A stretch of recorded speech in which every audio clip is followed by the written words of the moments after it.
హుస్నాబాద్ నియోజకవర్గంలోని కోహెడ మండలం చెంచల్ చెరువుపల్లిలో మరియు చిగురుమామిడి మండలంలోని గాగిరెడ్డిపల్లిలో జై బాపు జై భీమ్ జై సంవిధాన్ కార్యక్రమం నిర్వహించారు. ఈ కార్యక్రమంలో మంత్రి పొన్నం ప్రభాకర్ పాల్గొని ర్యాలీ నిర్వహించారు. మనం ప్రజాస్వామ్యంలో స్వేచ్ఛగా వాక్ స్వాతంత్రంలో ప్రజాస్వామిక హక్కుల రాజ్యాంగం ఉంది కాబట్టే స్వేచ్ఛగా బతకగలుగుతున్నామని అన్నారు.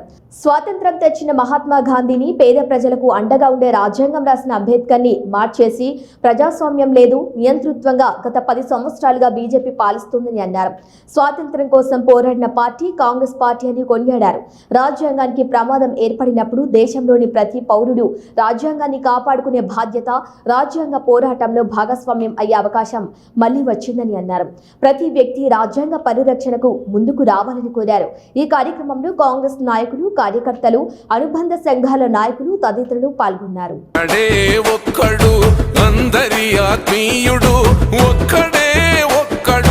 ఎదురు నడిచే వీరుడు, చెదిరిపోయిన జాతులను కూడగట్టుతుంటాడు, చెదిరిపోయిన జాతులను కూడగట్టుతుంటాడు, చెదరగొట్ట శక్తుల చదరంగమాడే చాణక్యుడు, 30 ఏళ్ల క్రితం నాడే ముప్పును పసిగట్టినోడు, ఎదురొచ్చిన ఉప్పెనలకి చెమటలు పట్టించినోడు, చినుకై ఎదిగినాడు, అసమానతల తలలను సునామీ వలె ముంచినోడు, లెక్కలేని రాబందుల రెక్కలు తెగ నరికినేడు, వర్గీకరణ వాట లెక్క తెలుసుతున్న ఒక్కడే ఒక్కడు అందరి ఆత్మీయుడు, ఒక్కడే ఒక్కడు ఎదురు నడిచే వీరుడు, చెదిరిపోయిన జాతులను కూడగట్టుతుంటాడు, ఒక్కడు అందరి ఆత్మీయుడు, ఒక్కడే ఒక్కడు ఎదురు నడిచే వీరుడు, చెదిరిపోయిన జాతులను కూడగట్టుతుంటాడు, చెదిరిపోయిన జాతులను కూడగట్టుతుంటాడు, చెదరగొట్ట శక్తుల చదరంగమాడే చాణక్యుడు, 30 ఏళ్ల క్రితం నాడే ముప్పును పసిగట్టినోడు, ఎదురొచ్చిన ఉప్పెనలకి చెమటలు పట్టి భారత పౌరుడు అనుకునే ప్రతి వ్యక్తి రాజ్యాంగ పరిరక్షణకు ముందుకు రావాలని కోరుతా ఉన్నాం. ఇదేం రాజ్యాంగం అంటే మనకు కనబడకుండానే మన హక్కులకు రక్షణ కల్పిస్తున్నటువంటి పుస్తకం. మనకు అది చాలా పెద్దగా మనకు అండగా ఉంటున్నటువంటిది మన హక్కులకు సంబంధించి.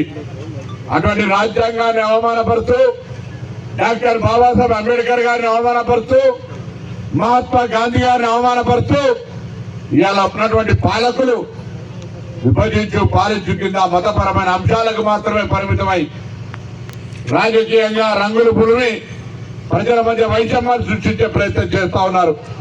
అందుకే జై బాపు జై భీమ్ జై సంవిధాన్ పేరు మీద ఈ కార్యక్రమం జరుగుతూ ఉంది. ప్రజాస్వామ్యాన్ని రక్షించండి, రాజ్యాంగాన్ని కాపాడండి అని చెప్పి.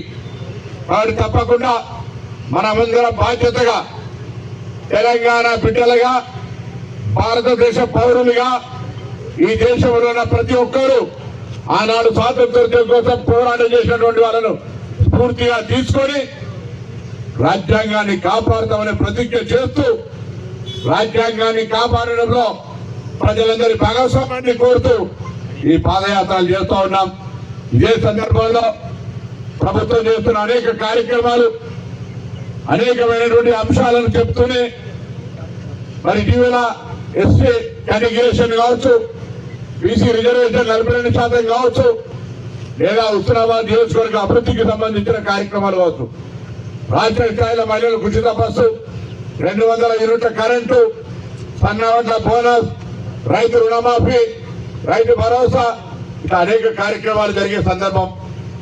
69,000 ఉద్యోగాలు ఇచ్చి ఈ విధంగా రాజీవ్ వికాస్ పేరు మీద అవకాశాలు ఇచ్చి ఎండాకాలం ఉన్న నీటి సమస్య పరిష్కారం వెంటనే చేసే విధంగా చర్యలు తీసుకొని అన్ని రకాల కార్యక్రమాలు ఒకవైపు సాగుతుంటే, అదేవిధంగా నియోజకవర్గంలో కూడా ప్రజలకు సంబంధించిన సమస్యలకు ఎప్పటికప్పుడు గ్రామ స్థాయి నుంచి తెలుసుకోవడానికి మీరంతా ఏ విధంగా అయితే కష్టపడతా ఉన్నారో ఆ అన్ని అంశాలను ప్రజలకు చెప్తూ ఈ యాత్ర ముందుకు పోవాలని, అన్ని గ్రామాలు తప్పకుండా వీలైనంత ఎక్కువగా ఊర్లో తిరుగుతూ రోజు 2-3 పెట్టుకున్నా ఉదయం పూట మంచి మధ్యాహ్నం దాకా పొద్దున్న స్టార్ట్ చేస్తే బ్రేక్ఫాస్ట్ లంచ్తో సహా ఏర్పాటు చేసుకొని కొద్దిగా ముందుకు పోవాలని అందరూ కూడా మండల స్థాయి నాయకులు అనుకుంటారు, మండల ప్రజాప్రతినిధులుగా చేసినటువంటి వాళ్ళు ప్రతి ఒక్కరు ఈ వారం 10 రోజులు వేరే ఏ పని పెట్టుకోకుండా ఇందులో భాగస్వామ్యం కావాలి.